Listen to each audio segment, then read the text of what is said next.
बेळगाव सुवर्ण विधानसौधसमोर 108 फूट उंच कर्नाटक माता भुवनेश्वरी देवीची कांस्य प्रतिमा उभारण्याची मागणी करत शुक्रवारी सर्वोदय सेवा संघ आणि विविध कन्नडपर संघटनांच्या संयुक्त विद्यमाने आंदोलन करण्यात आले आणि जिल्हाधिकाऱ्यांना निवेदन देण्यात आले।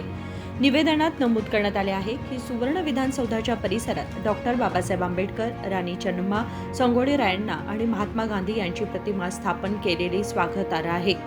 बेंगळूरमधील केंपेगौडांची प्रतिमा, विजयपूर येथील बसवेश्वर प्रतिमा, अलीकडेच उद्घाटन झालेली श्रीरामांची प्रतिमा आणि लोह पुरुष सरदार वल्लभभाई पटेल यांची प्रतिमा देशाचे लक्ष वेधून घेत आहेत। हे महत्त्वाचे असल्याचे त्यांनी सांगितले। ಇವತ್ತಿನ ಪ್ರತಿಭಟನೆ ವಿಶೇಷತೆ ಏನಂದ್ರೆ 2023ರಲ್ಲಿ ಏನು ಅಧಿವೇಶನ ನಡೆದಿತ್ತು ಬೆಳಗಾವಿಯಲ್ಲಿ, ಆ ಸಂದರ್ಭದಲ್ಲಿ ಮಾನ್ಯ ಮುಖ್ಯಮಂತ್ರಿಗಳಿಗೆ ನಾವು ಮನವಿ ಕೊಟ್ಟಿದ್ದೀವಿ। ಕರ್ನಾಟಕ ನಾಮಕರಣದ 50ನೇ ವರ್ಷ ಸವಿ ನೆನಪಿಗಾಗಿ ತಾಯಿ ಭುವನೇಶ್ವರಿ ಪ್ರತಿಮೆ ಮಾಡಬೇಕಂತ ಮನವಿ ಕೊಟ್ಟಿದ್ದೀವಿ। ಮಾನ್ಯ ಮುಖ್ಯಮಂತ್ರಿಗಳು ಬೆಂಗಳೂರಿನ ವಿಧಾನಸೌಧ ಆವರಣದಲ್ಲಿ ಭುವನೇಶ್ವರಿ ಪ್ರತಿಮೆ ಮಾಡಿದ್ದಾರೆ, ಅದು ನಮಗೆ ಹೆಮ್ಮೆ ವಿಷಯ। ಅದೇ ರೀತಿ ಬೆಳಗಾವಿಯ ಸುವರ್ಣ ವಿಧಾನಸೌಧ ಒಂದು ಅತ್ಯಂತ ಶ್ರೇಷ್ಠವಾದಂಥ ಎತ್ತರ ಪ್ರದೇಶ ಇರತಕ್ಕಂಥ ಒಂದು ಆಕರ್ಷಣೆ ಕೇಂದ್ರ ಬಿಂದು ಅದ। ರಾಜ್ಯ ಸರ್ಕಾರ ಇದು ಅಧಿವೇಶನ ಮಾಡ್ತಾ ಇದ್ದಾರೆ ಎಲ್ಲಿ 8ನೇ ತಾರೀಕಿನಿಂದ। ಆ ಸಂದರ್ಭದಲ್ಲಿ ತಾಯಿ ಭುವನೇಶ್ವರಿಯ ಕಂಚಿನ ಪ್ರತಿಮೆ ಮಾಡಬೇಕು।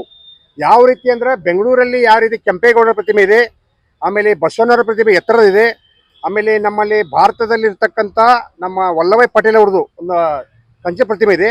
ವಿಶೇಷವಾದಂಥ 100 ಅಡಿಗಿಂತ ಎತ್ತರವಾದಂಥ ಕಂಚಿನ ಪ್ರತಿಮೆ ಮಾಡೋ ಮುಖಾಂತರ ಇಲ್ಲಿ ಒಂದು ನಮ್ಮ ಬೇಡಿಕೆಯನ್ನು ಈಡೇರಿಸಬೇಕು। ಮುಖ್ಯವಾಗಿ ಏನಂದಪ್ಪ ಅಂದ್ರೆ ಬೆಳಗಾವಿ ಅಧಿವೇಶನದಲ್ಲಿ ಅವರು ಗುದ್ದಲಿ ಪೂಜೆ ಮಾಡಲೇಬೇಕು। ಭೂಮಿ ಪೂಜೆ ಮಾಡಲೇ ಹೋದ್ರೆ ಎಲ್ಲ ಕನ್ನಡ ಸಂಘಟನೆ ಸೇರಿಕೊಂಡು ಅಧಿವೇಶನ ನಡೆಯೋ ಸಂದರ್ಭದಲ್ಲಿ ನಾವೇ ಒಂದು ಹೋರಾಟ ಮಾಡಿ ಅಲ್ಲಿ ಗುದ್ದಲಿ ಪೂಜೆ ಮಾಡತಕ್ಕಂಥ ಒಂದು ಕಾರ್ಯವನ್ನು ಮಾಡ್ತೇವೆ ಅಂತ ಈ ಮುಖಾಂತರ ಮಾನ್ಯ ಮುಖ್ಯಮಂತ್ರಿಗಳಿಗೆ, ಜಿಲ್ಲಾಡಳಿತಗಳಿಗೆ ಹಾಗೂ ಕರ್ನಾಟಕ ಸರ್ಕಾರಕ್ಕೆ ಎಚ್ಚರಿಕೆ ಕೊಡ್ತಾ ಇದ್ದೀವಿ। ಆದಷ್ಟು ನಿರ್ಣಯ ತಗೊಂಡು ಈ ಒಂದು ಹೋರಾಟವನ್ನು ತಾವು ಒಂದು ಹಗುರವಾಗಿ ಗಂಭೀರ ಪರಿಗಣಿಸಿ ನಮಗೆ ನ್ಯಾಯ ಕೊಡಬೇಕು ಮತ್ತು ಭವ್ಯವಾದಂಥ ಭುವನೇಶ್ವರಿ ತಾಯಿ ಪ್ರತಿಮೆ ಅಲ್ಲಿ ಆಗಬೇಕಂತ ಒಂದು ಕನ್ನಡಿಗರಿಂದ ಬೇಡಿಕೆ ಇದೆ। ಆ ಬೇಡಿಕೆಯನ್ನು ಈಡೇರಿಸತಕ್ಕಂಥ ಕೆಲಸ ಮಾನ್ಯ ಮುಖ್ಯಮಂತ್ರಿಗಳು ಮಾಡಬೇಕಂತ ಈ ಮುಖಾಂತರ ವಿನಂತಿ ಮಾಡ್ತಾ ಇದ್ದೀನಿ। या प्रसंगी श्रीनिवास ताळुकर, वाजिद हिरेकोडी, कस्तुरी बी यांच्यासह इतर मान्यवर उपस्थित होते। कृष्णा कांबळे, KMM मराठी, बेळगाव।